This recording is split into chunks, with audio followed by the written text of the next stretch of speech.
This is John Polrai. I'm coming to you from Tokyo, Japan, and sometimes on this channel I cover Elon Musk and things about him, things around him, but of course one of the things that's a big issue is that he was actually with Amber Heard, and we've got proof he's helping support Amber Heard in her ongoing court adventures and her ongoing little mischiefs. Now, the thing is, I try to put this aside sometimes because he's got some interesting things going on aside from that, like his Tesla cars and his little, innovations to help get to Mars and things like that. But this channel here called Anonymous is pointing out that maybe he's not such a good guy, and they've made me think a little bit deeply about him, more so than I have in the past. So let me react to it and let me know what you guys think. Here we go. Greetings, citizens of the world. This is a message from Anonymous for Elon Musk.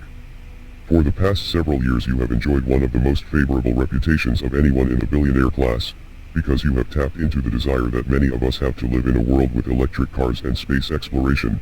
But recently your carefully created public image is being exposed, and people are beginning to see you as nothing more than another narcissistic rich dude who is desperate for attention.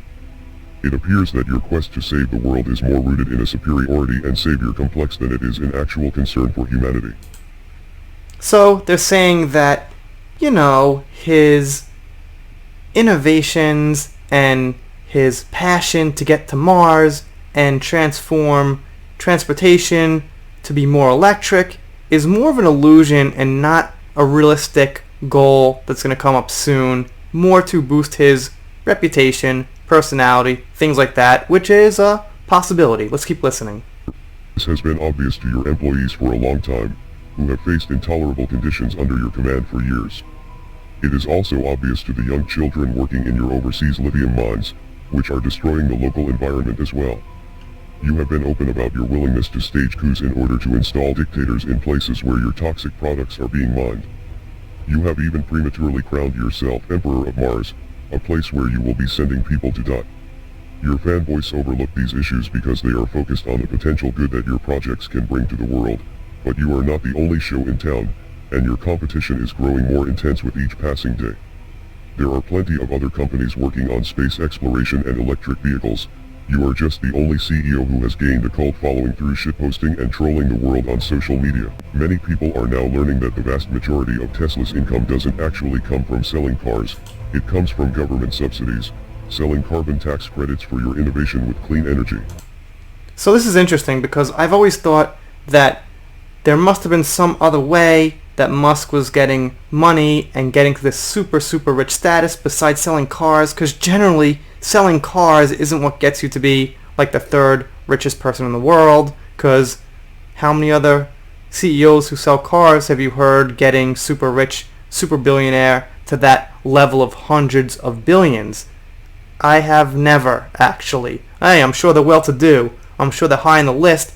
I'm sure they're high in the pyramid, but not quite in the same way Elon Musk is. So it makes sense to me that his money's coming from someplace beside selling cars, or at least the vast majority of it. And they have a theory, with some sources they point to. This technically isn't your innovation though, because you aren't actually the founder of Tesla. You simply purchased the company from two people much more intelligent than you are, Martin Eberhard and Mark Tarpenning. Tesla has also made more money holding Bitcoin for a few months than they did in years of selling cars.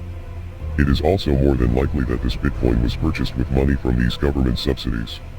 It is now widely believed that you have been forced to denounce your company's involvement with Bitcoin in order to keep that green government money flowing into Tesla's coffers. The energy use argument about proof-of-work mining is a very nuanced conversation that requires a fairly complex understanding of how power grids work, and how excess energy is wasted by power companies, and sought out by crypto miners. This is a conversation that you have been having for over a year and were intimately aware of, but as soon as your main source of income was threatened you pretended to be clueless in an attempt to play both sides of the fence. Then, your move to create a Bitcoin miner council was rightly seen as an attempt to centralize the industry and take it under your control. Reading from the comments on your Twitter posts, it seems that the games you have played with the crypto markets have destroyed lives. Millions of retail investors were really counting on their crypto gains to improve their lives. This is something that you will never understand because you were born into the stolen wealth of a South African apartheid emerald mine and have no clue what struggle is like for most of the working people in the world. Of course, they took the risk upon themselves when they invested, and everyone knows to be prepared for volatility in crypto, but your tweets this week show a clear disregard for the average working person. As hard-working people have their dreams liquidated over your public temper tantrums, you continue to mock them with memes from one of your million-dollar mansions. You may think you are the smartest person in the room, but now you have met your match. We are anonymous. We are Legion. Expect us. Okay, so anyway, it's kind of a cool little site. They kind of act like, you could say, vigilantes of the internet, and they try to point out things that are bad about, let's just say, superstars, politicians, things like that. Of course, you probably noticed they got the mask from V from Vendetta, that movie by the makers of The Matrix. Anyway, I digress. I'm sure some of you guys know what it is. And now, the one question I ask myself, coming from the angle of this channel, which focuses on celebrity news, is, did the person who slept with Amber Heard fit this?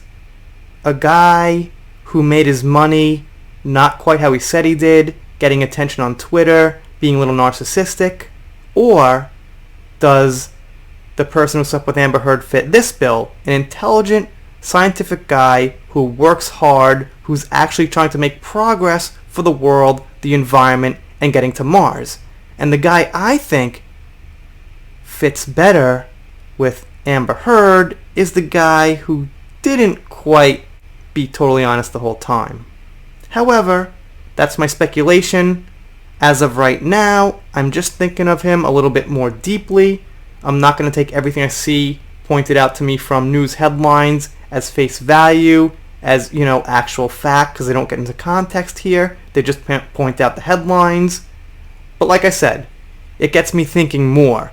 So when I see Musk in the news now, it's not going to be this automatic split like, well, the good guy who's a scientist and the guy who slept with Amber Heard. It's going to be more of a mixed bag of critical judgment.